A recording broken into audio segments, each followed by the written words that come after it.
જન્મથી આ જીવ અનંતને અપાર ધર્મશાળામાં રહેતો સમય પસાર કરતા મનુષ્ય નામના દેહરૂપી ધર્મની શાળા એવી મળી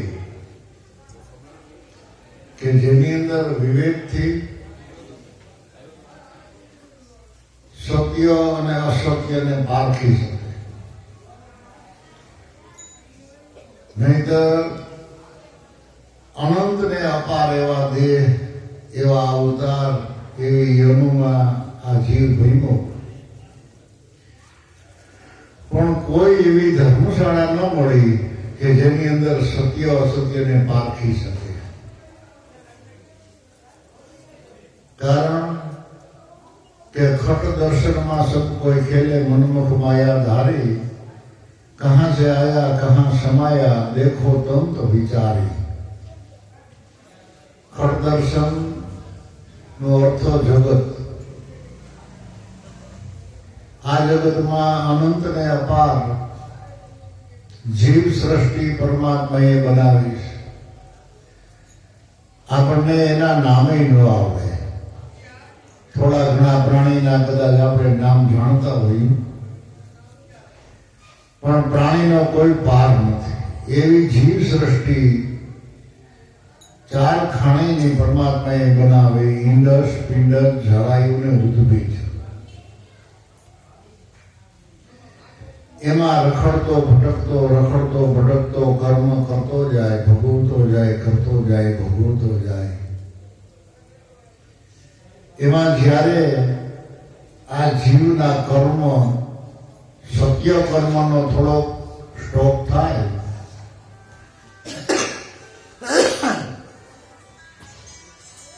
અને કમાઈ સારી હોય તો એને મનુષ્ય અવતાર મળે.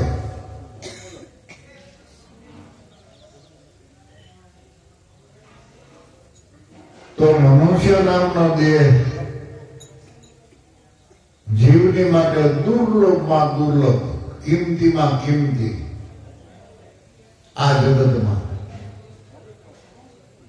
એનાથી કિંમત વાળી કોઈ આઈટમ નથી. કુદરત માન્ય કિંમતી હોય તો મનુષ્ય દેહ. લોકમાન્ય એ તો આપણે ઘણી વસ્તુના ભાવ ચડાવી દીધા છે. એનો ઉપયોગ કરતા સોનું ને હીરા ને પૈસા ને બીજી ઘણી પ્રકારની વસ્તુ એ આપણી કરેલી કિંમત છે. પણ કુદરત માન્ય કિંમત મનુષ્ય અવતાર અને ચેતનની છે. પણ જાજા જન્મનો ભટકેલો જીવ અજ્ઞાન અંધારામાં ઘોર નિંદ્રામાં હતો. એવા જીવને જગાડી અને સત્યના રાહ ઉપર હાલતા કરી દેવા માટે આ જગતમાં સંતો માનવનો દેહ ધરીને આવે. એટલે બાબાએ લખ્યો કે જાગ મુસાફિર ભજન કરી લે, સિદ્ધને તું ગભરાય. સદગુરુના ભજનથી ભવ પાર અને સદગુરુના વચનથી જ બેડો પાર. આ જગતમાં જીવન દિવ્ય બનાવવું હોય તો થોડોક અભ્યાસ કરી, જોકે મનને બહુ ઘડીકમાં ગમશે નહીં, પણ પછી ટેવ પડી ગયા પછી મનને ભજન વિને હાલશે. શું કામે કે મન હઠીલું છે, રેઢિયાર છે, ગાંડું છે, વિષય ઘેલું છે. એટલે એને સલામતી સ્થળ ઉપર રહેવું બહુ ગમતું નથી. એટલે બહાર ભટકા કરે છે 52 બજારમાં. એટલે અમુક ટાઈમ આપણને ધ્યાનમાં, ભજનમાં, સ્મરણમાં, સેવામાં, સંતો મહાપુરુષોના સંગમાં, એના ભજનમાં મન આપણને વિક્ષેપ પડે, આવરણ આવે, દેહ ભાવ દેખાય, જાત વર્ણ દેખાય, પરિસ્થિતિ દેખાય. પણ જો આપણે થોડા કઠોરિયા થઈ જઈએ અને હિંમત રાખી તો આ અવતારની આપણને કિંમત સમજાય.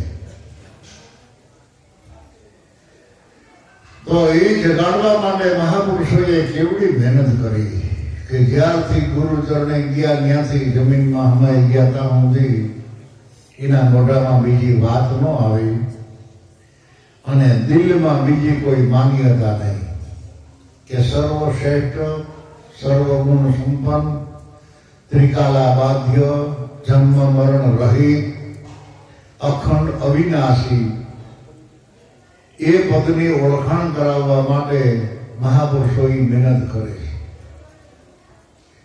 તો ધન્ય છે એવા મહાપુરુષોને કે જેને આપણને રખડતા ભટકતા, કોઈની વાતને આનો પાડતા એવી અજડાઈ આપણા જીવનમાંથી કાઢી અને સાત્વિક વૃત્તિ, સત્વગુણ જગાડી અને સત્યનો બોધ આપીને માર્ગે હાલતા ગયા. મન એ મુસાફર છે, દુનિયાની મુસાફરી કરવા આવ્યો છે. તો મુસાફરી તો ખૂબ કરી, આ જગત મુસાફર ખાનું છે.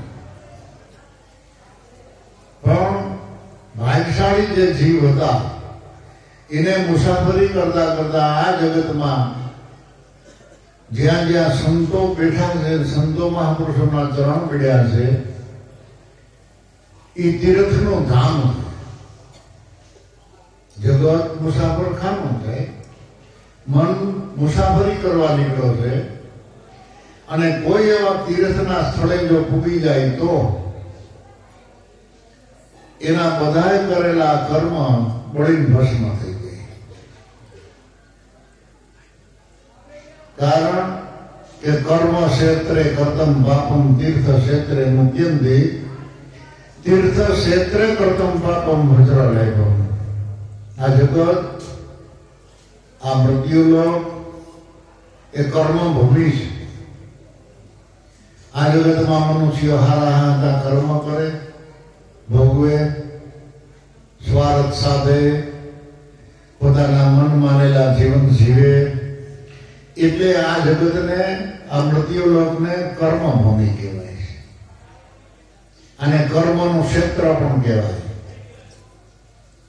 કર્મ ક્ષેત્રે ધર્મ ક્ષેત્રે મામકા પાંડવા કિમ ગુરુ અર્જુન. હે અર્જુન, આ જગતમાં કર્મના ક્ષેત્રમાં મારા પુત્રો અને પાંડવોના પુત્રો શું કરી રહ્યા? તો આ જગતમાં સૌની રીતે માણસો કર્મ કરે છે ને ભોગવે છે. સ્વાર્થને લઈ અને ભજનમાં થોડો અટકાવ આવે છે. જે હેતુ હોવું જોઈએ, જે પ્રીત હોવી જોઈએ, જે લાગણી હોવી જોઈએ, જે દૃઢતા હોવી જોઈએ, જે મજબૂતાઈ મનની હોવી જોઈએ, એ સત્સંગ વિહોણા જીવન એ નથી કરી શકતા. ઘણી આપણે એમ થઈ જાય મનને કે આપણે ભજન સિવાય કઈ કામ કરવું નથી, સંતોની સેવા સિવાય કઈ કરવું નથી. આ એક શબ્દને જ વળગી રહેવું છે. પણ પાછો જ્યાં કર્મભૂમિમાં જાય તો પાછો ભૂલી જાય. એટલે સત્સંગની બલિહારી, સંતો મહાપુરુષોના સાનિધ્યની સન્મુખ સત્સંગની બલિહારી અને એવા મહાપુરુષોની કૃપા અને મહેરબાનીની બલિહારી કે જેથી કરીને આપણા જીવનને આલકડોલ ન થવા દઈએ. એટલે મનને કહે છે કે જાગ હે મુસાફર. આ જગતમાં તે મુસાફરી તો બહુ કરી, પણ હવે જાગી. ખૂબ તે ઊંઘ કરી, ખૂબ મદિરાપાન પીધા, મોહ, કામ, ક્રોધ એ બધા મદિરા છે. અહીંનો નશો ઘડીકમાં જીવને ઉતરતો નથી. અને એ બધું મૂકી દે અને મહાપુરુષોને ચરણે પહોંચી ગયા તો તારી આ મુસાફરી સફળ થઈ જાય, તારો અવતાર પવિત્ર બની જાય, પૂજનીક બની જાય. પણ પ્રતાપ કેનો? સદગુરુના ભજનનો અને સદગુરુના વચનનો. તો સદગુરુ વચનની સાથે જ આપણને આશીર્વાદ આપી દે છે, આપણા ઉપર કૃપા વરસાવે છે. આપણે અનુભવ ન હોય ત્યાં સુધી આપણે એમ કહીએ કે બાબા અમારા ઉપર કૃપા કરજો. એની કૃપાનો વરસાદ તો આપણા ઉપર કાયમ રહે જ છે. પણ આપણો અજાણપણો હોવાથી આપણને એમ લાગે કે એના ઓલા ઉપર વધારે ગુરુ મહારાજની કૃપા છે ને આપણા ઉપર ઓછી કૃપા છે. એ આપણી ભ્રાંતિ છે, આપણી શંકા છે, આપણી અણસમજણ છે.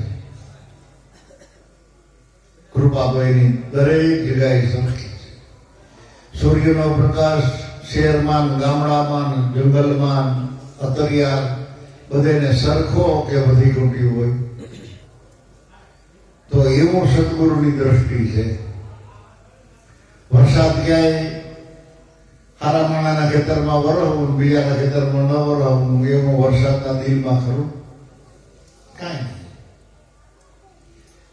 તો સંતો મહાપુરુષોનું હૃદય એવું છે, દરેક ઉપર એની કૃપા છે અને છે. આપણા કોઈ ઉપર ઓછા ઉઠતી કૃપા નથી, પણ કૃપાને પાત્ર બનવું પડે આપણે. એટલે જા તો કૃપાને પાત્ર બનવા માટે પહેલી લીટીમાં બાપાએ કહી દીધી. કેવડી કૃપા કે 8-9 માસ તને ગર્ભમાં રાખ્યો, વળી ઝૂંકતીથી આ જગતમાં તને અવતાર આપ્યો. માતાના ઉદરમાં જ્યાં સુધી આ જીવ હોય, આ દેહ હોય, ત્યાં સુધી કેને ઓળખે છે? કોણીની માં, કોણીનો બાપ, કોણીનું કુટુંબ, કોણીના હગાવાલા, કોણીની મિલકત, કોણીનું માન મોટાઈ, કોણીનું પખદક છે કઈ? છતાં કેવી ઝૂંકતીથી રાખ્યો છે કે માતા ખાટા ખારા તીખા તુરા ગમે એવા ખોરાક લઈએ છતાં એ બાળકને આશ નથી આવવા દેતો. એવી ઝૂંકતી. વળી આ જગત ફરવાળી જોવા માટે એને અવતાર આપ્યો. પણ બહાર આવ્યા પછી થોડોક મારાપણો, થોડોક સ્વાર્થ, પછી માતા પિતાએ ભણાવ્યો કે આપણે ફલાણી જ્ઞાતિ છે, ફલાણો ભાઈ છે, ફલાણા છે, નામ ને તેમ. એટલે બાળપણથી એ સંસ્કાર આપણામાં રેડાઈ ગયા. એટલે દેહભાવ પાછો ઘડીકમાં જાતો નથી ને દેહભાવ એટલો બધો દૃઢ થઈ ગયો, એટલો બધો મજબૂત થઈ ગયો, એટલો બધો નક્કીપણો થઈ ગયો કે હું ફલાણો ભાઈ જ છું, ફલાણી જ્ઞાતિ જ છું, હું આ 5 તત્વોનો શરીરી હું જ છું. પણ ક્યાં લગી કે વચનનો વિવેક નથી મળ્યો ત્યાં લગી. બહાર આવીને મોયો માયામાં ભૂલ્યો વચન નાદાર, સદગુરુના ભજનથી જ મેળવવા. તો પરમાત્મા આ જીવને નાદાર કહીશ કે મેં તને એક વખત નથી છોડ્યો, ગર્ભવાસમાંથી તને અનેક વખત મનુષ્ય અવતાર આપ્યા, પણ તું નાદાર છો, તું ભ્રમણો છો. માટે સંતોની સંગત કરી. જેમ આપણે જમીનમાં ખાડો વારીએ ને સોનું નીકળી પડે, હીરા માણેક નીકળી પડે, એવું તારો આ દેહ છે. રત્ન પદાર્થ નિખાણે છે તારું આ જીવન છે. તારા હૃદયમાં ઠાહો ઠાય કિંમતીમાં કિંમતી વસ્તુ ભરીશ, પણ જરા ખોઈ હૃદયને ખોલી ગયો.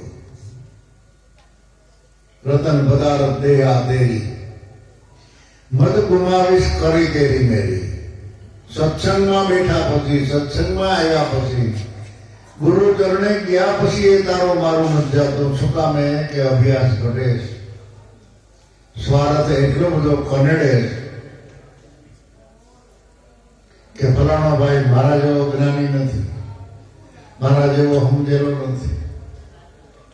એવું શીખવાડ્યું આપણને ગુરુ મહારાજે. કોઈના કર્મ હમું, કોઈના ઘાટ હમું, કોઈના આકાર હમું, કોઈની વૃત્તિ હમું, કોઈની પ્રકૃતિ હમું આપણે જોવાનું નથી. આપણે તો બધા દેહની અંદર રહેલો ચૈતન છે ને એના હમું જોવાનું છે. ત્યારે સંતો મહાપુરુષોને થોડોક અવસર થાય કે એટલી સમજણ, એટલી શિખામણ દેવા છતાં આ જીવનું નાદારપણું કે નબળાઈ થતી નથી. સુરવીર બની જાઓ. સુરવીર બનીને આપણે ક્યાંય બાંધવું નથી, કોઈનું લૂંટી ખાઈ લેવું નથી, પણ આપણા અવગુણ સામે આપણે લડવાનું છે. આપણામાં જે જીવનમાં આ રૂહાન તો દેખાય છે એ અવગુણ છે. બરાબર? હલકું ભારી દેખાય એવું ગુણ છે. એક વાલો લાગે બીજો વાલો નથી લાગતો એ અવગુણ છે. બધા વાલા લગાડો અને કામ બધાના અવગુણ ગાવ એટલે તમે એકલા થઈ જાઓ. લપ નહીં. દુનિયામાં કોઈ સારો માણસ નથી, કોઈ બેહવાનું નથી. પછી એવું નક્કી કરનાર.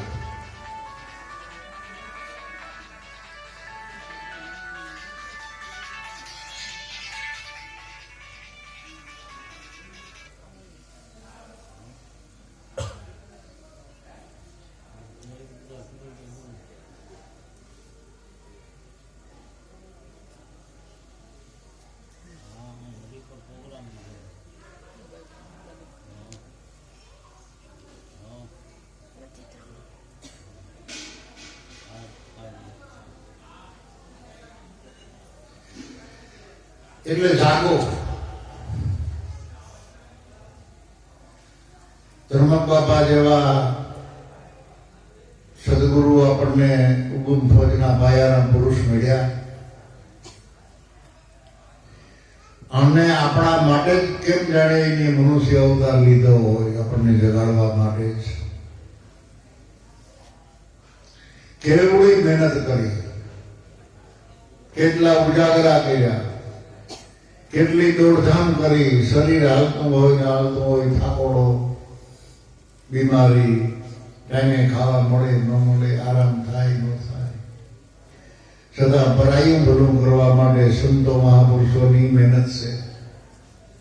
તો જાગો. એવી મેરી હારું હાથનું હલકું ભારી મૂકી દો. કદાચ હોય તો અભ્યાસ કરીને છોડો. ભલે અટાણ સુધી હતો એ ભલે હતો. ફલાણો ભાઈ આવો ને ફલાણી બાઈ આવી, એ જે હોય એ ના ભોગવે.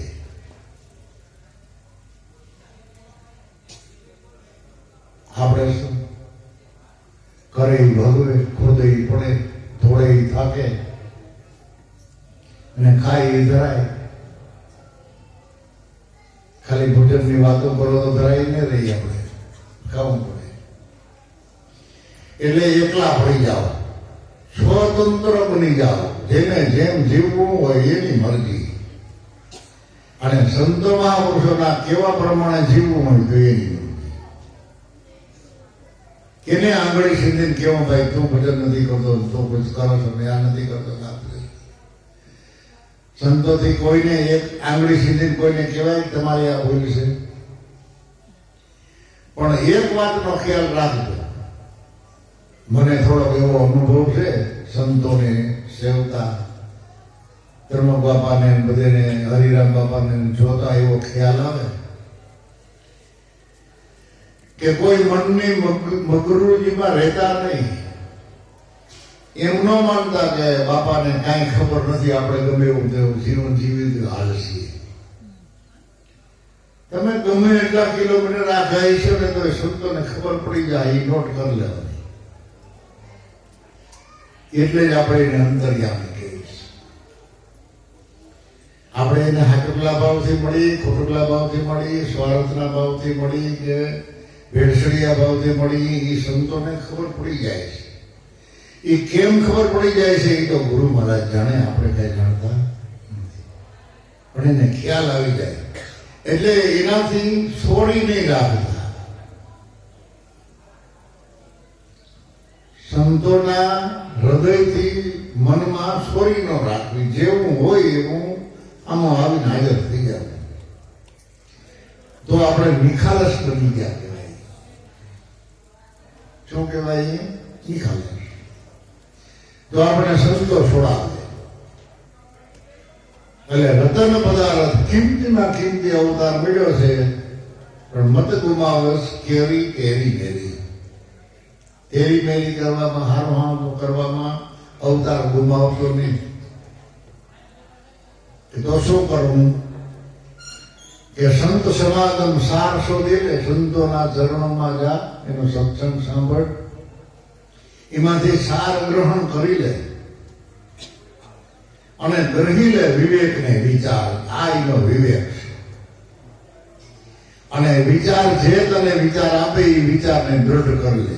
એટલે વિચાર તારો કલાક, 2 કલાક, 5 કલાક પછી અદલા બદલી ન થઈ જાય. દ્રઢ એટલે દ્રઢ નક્કી પણ.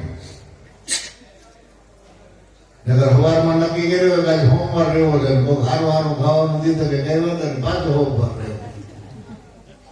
ખાઈ લઈ હાલો ને, બીજો સોમવાર તો આવશે ને. તો એ નક્કી પણ ન કહેવાય. કહેવાય ને અંદર અરે ગમે એવું હોનાનો રેગલો હોય તો ન ખપે, એટલે ન ખપે. બીજું તો એ તો એક દિનનું વ્રત છે.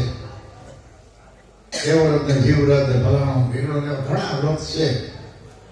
પુરુષો ઘણા 11 રહે, 8 રહે, 20 રહે.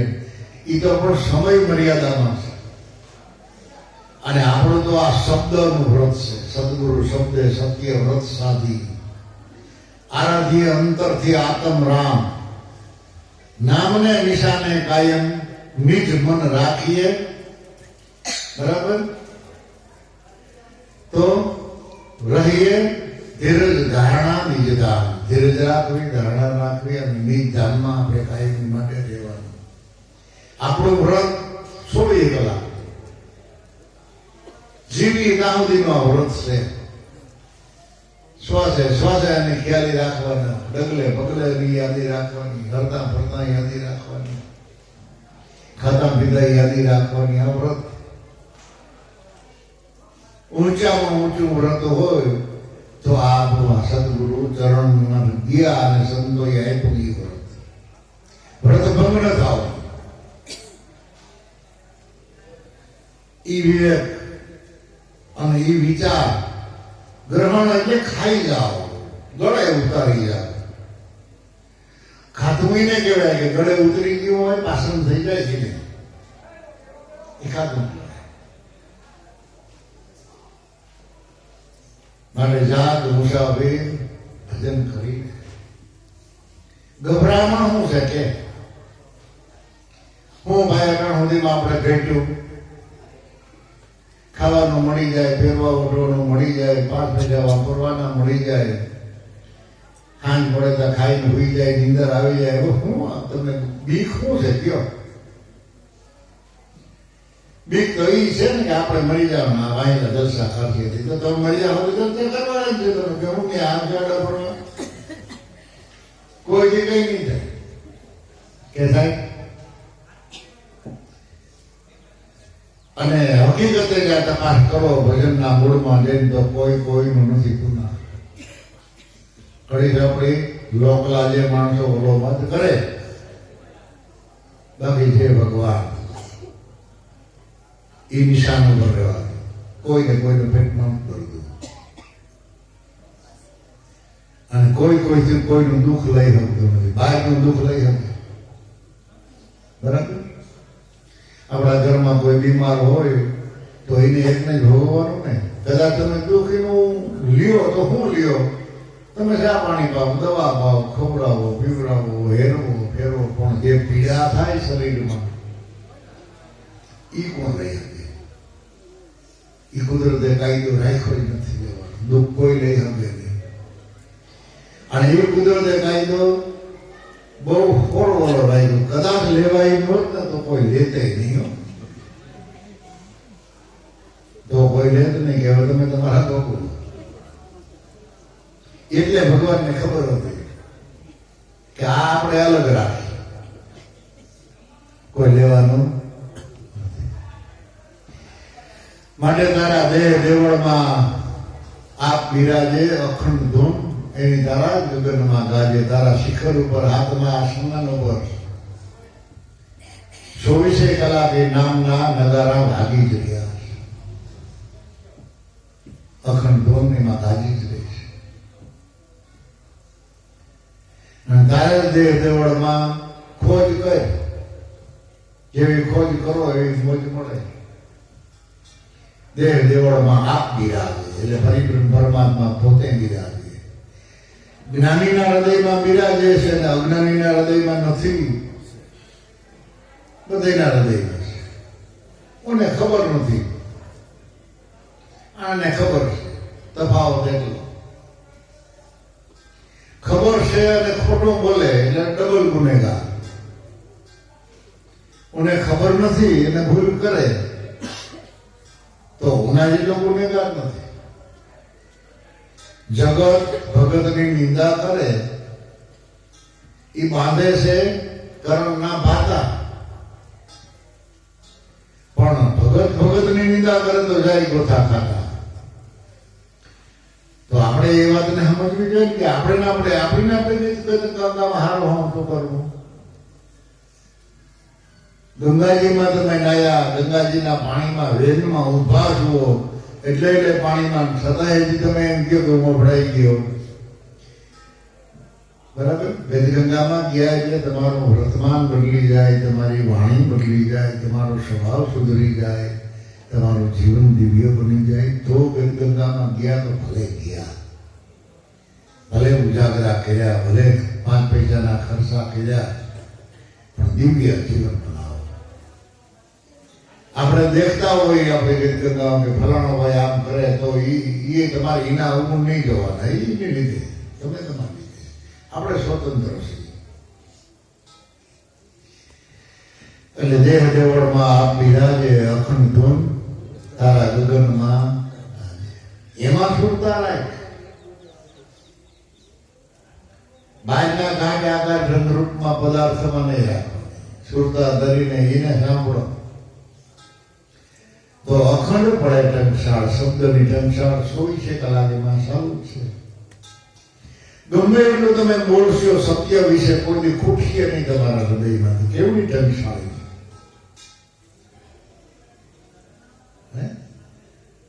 બરાબર ને? આવી ટંકશાળ કોઈ દી ખૂટી નથી, ખૂટવાની નથી. દેહનો નાશ થાય પણ સ્વરૂપનો નાશ થતો નથી. અને ટંકશાળ તો કાયમની માટે છે. એટલે સુરતા ધરીને સાંભળો અખંડ પડે ટંકશાળ. સદગુરુના ભજનથી ભવભાર, એના વચનથી ભવભાર. પણ સગુણ ભગવાન મળ્યા વિના એ વચનની પ્રાપ્તિ થતી. એટલે આપણે સગુણ સ્વરૂપે એને સેવવા પડે, માનવા પડે, એને આધીન રહેવું પડે. પરિપૂર્ણ બ્રહ્મ એ પૂરી રહ્યો છે. જ્યાં જ્યાં જેવી જરૂર પડી ત્યાં એવો થયો. હાથીમાં હાથી જેવો, કીડીમાં કીડી જેવો, શ્વાનમાં શ્વાન જેવો, માણસમાં માણસ જેવો. જ્યાં જ્યાં જેવી જરૂર પડી એવા રૂપે રમી રહ્યો છે. અને વળી એમાં એને મજા છે.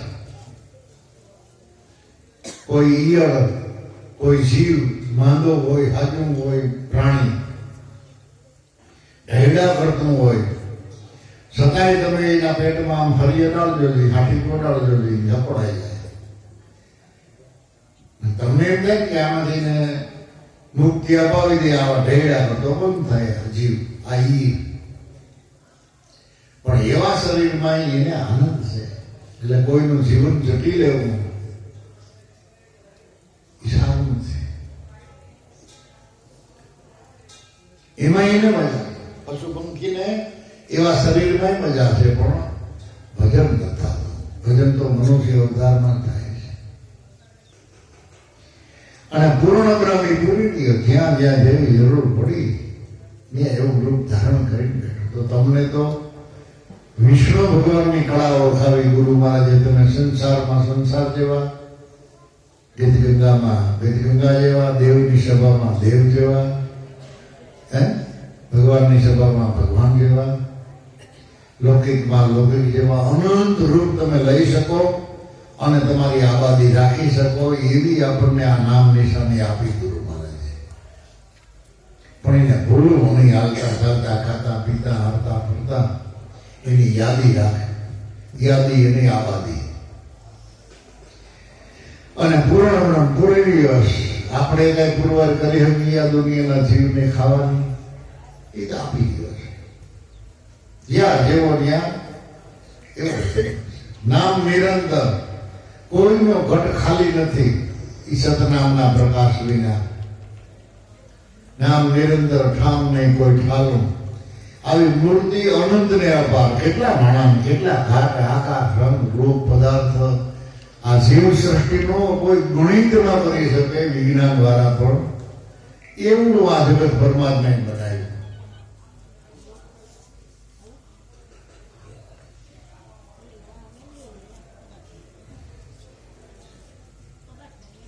અરે મૂર્તિ અનંતને અપાર. ગુરુના ભજનથી બાપાએ સાદી ભાષામાં, સરળ ભાષામાં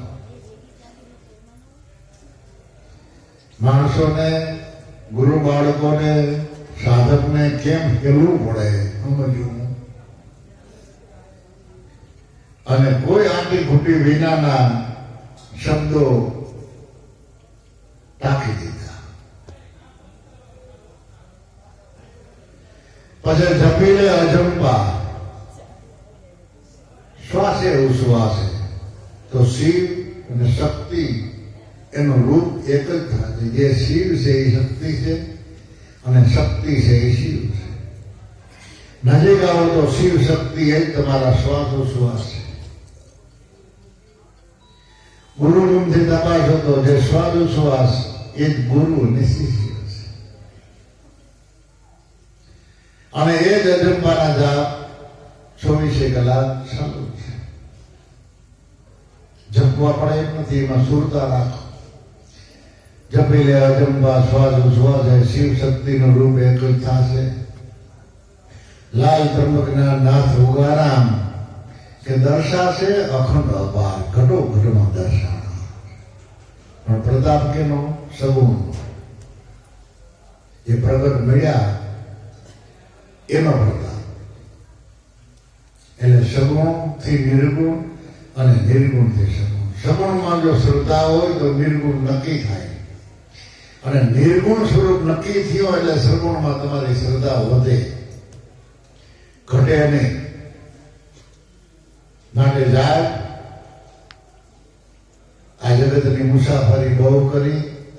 જગત મુસાફરખાનું છે, અને સંતો મહાપુરુષો એ બધા તીર્થનાથો છે. ત્યાં પૂછી જાઓ. ત્રિઅર્થ. ભૂતકાળમાં આપણે ક્યાં હતા, ભવિષ્યમાં ક્યાં જવાનું છે, અને વર્તમાન કેમ સુધારવું. સંતો મહાપુરુષોના સંગમાં રહીને એને કહેવાય તીર્થ. ત્રિઅર્થ. ત્રણેય અર્થ, ત્રણેય કાળનું જ્ઞાન આપણને સંતો મહાપુરુષો સમજાવે, નહીંતર દેશાર્થ. એ આવો આવો મહેમાન આવો. હાલો બોલો સદગુરુદેવની જય. ત્રંબક સાહેબની જય. સત્સવિતા મહાત્માની જય. ગરવે ગંગાની જય. આપણે આપણા ગુરુદેવની જય. સત્સંગરામ બાપાની જય. સુરેશ્વરી માતની જય. સંતમરીશ બાપા